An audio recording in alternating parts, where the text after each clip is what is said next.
Hello folks, it's that time again. Yes, that time when I almost miss Memphis Wrestling. A new one's due out tomorrow, and here I am talking about it today. It's a rather good episode. There are some issues with it, which I'll tell you as I go along. But the thing is that Memphis always wears its heart on its sleeve, and so there are bound to be some situations that I need to comment on at some point. But leading off with Mike Anthony and saying, well, you know, it's an open challenge, it is the best way to go. Now, with an open challenge, you're never going to get, well, unless you've got an unlimited budget, you're never going to get, well, look who it is. You know, it costs $100,000, but here he is. You are going to get that sort of, oh, it's Bobby Ford, as it is this week, who we've seen before, and I tended to think, yeah.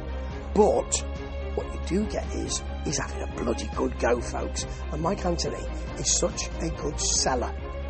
That's what people seem to forget with wrestling. It's not about the offense, it's about the selling of that offense. And he is one of the best in the business. He works in a different way and at a different level to so many other wrestlers. And that is why this is so good. That is why. There's a handshake to start, and then a big wide, huge wide forward shots and a roll-up. But Mike Anthony's back with a chop, which, according to Dustin, who's there with his lovely Maria, not my lovely Maria, his lovely Maria, let's make that clear, knocked Bobby Ford's nipple into the front row. That's great. I love that. Love it. And I love that Maria doesn't like that very much. Love it. Anyway, there's a Mike Anthony backdrop and a belly-to-back suplex. He wants to do that on the apron. It's countered, and there's a drop kick through the ropes. And Mike Anthony's on the outside. He tumbles to the outside. Then there's a really nice forward neck breaker for a long 2 count and a headlock, which is worked. A short clothesline for a 1 count and another headlock, which is also worked. He then hits a tornado bulldog. I don't think I've ever seen that before. And Mike Anthony's selling this incredibly well.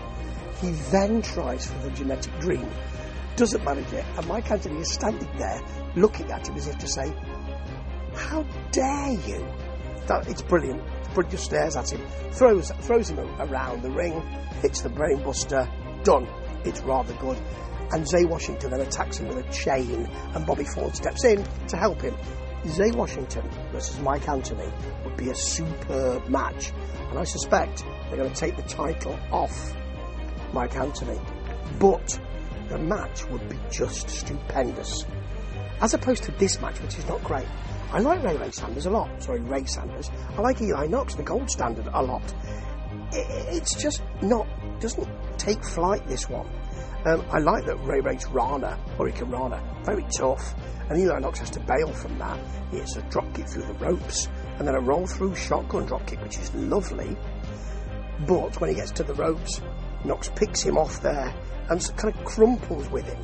I think it was meant to be a suplex, but they didn't really get it. He then works the leg. There's a snap suplex from Eli, which is lovely. Some mounted punches, but Sanders is back with the back elbow, a flying back elbow actually. And then Knox hits a kind of stroke, you know, the Jeff Jarrett finishing manoeuvre, that kind of thing. Won't cover him.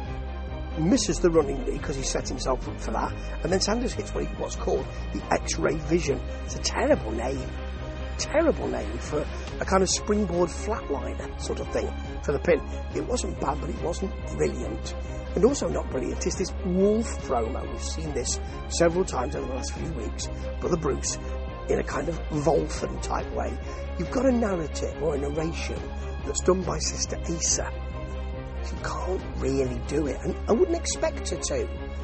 But it doesn't really sell it, and that's a shame. Now, Special Forces versus the Disorderlies. I'm not really very keen on the Special Forces.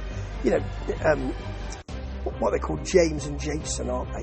The Disorderlies are supposed to be masked, and you can't tell who is who. One is significantly bigger than the other, and there's another reason why you could tell them apart. More of that in a minute. But you get a James headlock, which is worked, a Disorderly punch and a heart attack, as you know, the mounted clothesline, as Dustin says. The Disorderlies, of course, would do that. And there's a tag to Jason, which the ref didn't see. And the Disorderlies, while they're talking to the ref, the Disorderlies switch, and then they roll up I think it's James, for the pin. The referee didn't notice that they'd switched, but one of the disorderlies is bigger than the other, and one wears a totally different shade of blue on the scrubs. So one of the scrubs is dark blue and one's light blue. So you're kind of going to notice, aren't you? You have to go with it, don't you, sometimes? But that was an issue for me. Now, Gio Savage is facing Vashon Harvey.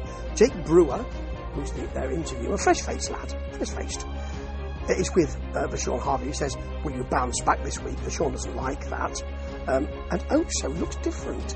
He's so suave, apparently. He looks different. Doesn't look like the Oso we had the other week. Like, is that just me? Or is it a new bloke? I think we should be told. Anyway, it's probably me. Maria doesn't appreciate Dustin's shoulder shuffle as he's doing it. To her, he's locking eyes on her and doing his shoulder shuffle. It's not good, but it's very funny. There's a short clothesline from Gio and a belly-to-back takedown, and then Oso has to pull the leg, which leads to Vashon hitting a drop kick on that distraction and some kicks. But Gio Savage is back with the Death Valley driver for the pin. It was too short, but it wasn't bad. And this is the reason why we've had it. Arthur Logan is your ref. And Vashon's not very happy. Oso's trying to stop this, but he pushes him, slaps him, pie faces him, the ref shoves him, and then there's a very poor Arthur Logan pounce, but Vashon Harvey gets the kick in, and the refs are in to help. He's got a Boston Crab on him, all of that. Maria, during this, and she really shouldn't have done this, I don't think, says, I've seen this movie before. And yes, we have. Didn't say it like that, but I felt that way. It's a wrestling trope, isn't it? Seen it before. I mean, look at, can I mention 3 words to you? Dangerous, Danny Davis, and many more, and Little Nate, many more, Evil Earl. We're going to get a referee wrestling, aren't we? Now, they were all bad guys, but we have seen this before. But it's familiar, and that's one of the reasons why Memphis works. Now, this is rather good. It's Carlito versus Aaron Roberts, and BK, Derek King, is on commentary and seems to agree with what I say, which is, nobody spits in the face. That's not cool. No, it's not. It's not cool to spit chewed apple into somebody's face. That's not a face move. It's a heel move, that. And even when he did it in the WWE, and I remember it being by the WWF then, I think. I remember thinking, I'm not really keen on that. But anyway, he's alright, actually. Aaron Roberts has obviously got the size advantage, but not the muscle advantage, but certainly the power advantage. Throws him down. Carlito works a headlock, but can't put Aaron Roberts down. Nearly does it with a drop kick, and there's a drop kick through the ropes. There's a low bridge, and Roberts goes over the top. There's a drop kick through the ropes, and then Aaron Roberts really sells the woozy head after he's been introduced to the steps. Just in case he's there to grab the foot, and Carlito walks into a crossbody. I mean, that he can get up at all is extraordinary for a man of his size from Aaron Roberts. He is very impressive. Gets a 2.999 recurring for that. Carlito then tries to lift him, couldn't even shift him, gets him up, but as in a kind of Hulk Hogan versus Andre move, can't pick him up, and Roberts collapses on him, and he lands on top of him and gets a 2.999 out of that. But then he goes up for a kind of standing banzai drop. Doesn't go up, he sort of standing banzai drop, or a kind of senton if you like, misses it, and there's a basement drop kick from Carlito, and he puts him down, but only for 1.5 count. That's got to be frustrating. He goes up for the problem bomb, does Aaron, misses it. There are some Carlito shots and a knee lift. He tries to knock him down, and a flying clothesline actually gets Roberts down. Then there's a sort of cartoon run. Okay, here I come. I'm going to run right into a goozle. And he does. Carlito just running into, ha ha ha, here I come. It's a bit weird. But he hits a thrust kick, and there's a ref bump. Yes, of course there is. Just in case. He then gives an apple to Roberts, who of course wants to blow it into the face of Carlito because he spat it into JC's face last week. But of course he gets out of the way and just in case takes it in the face.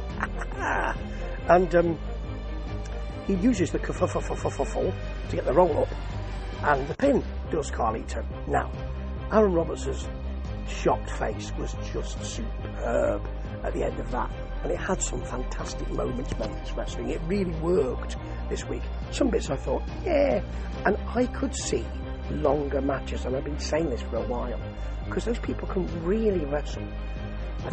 We don't need that much packed in.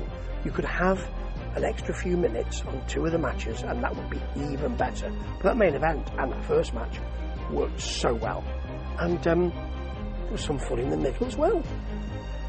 Ta-ta.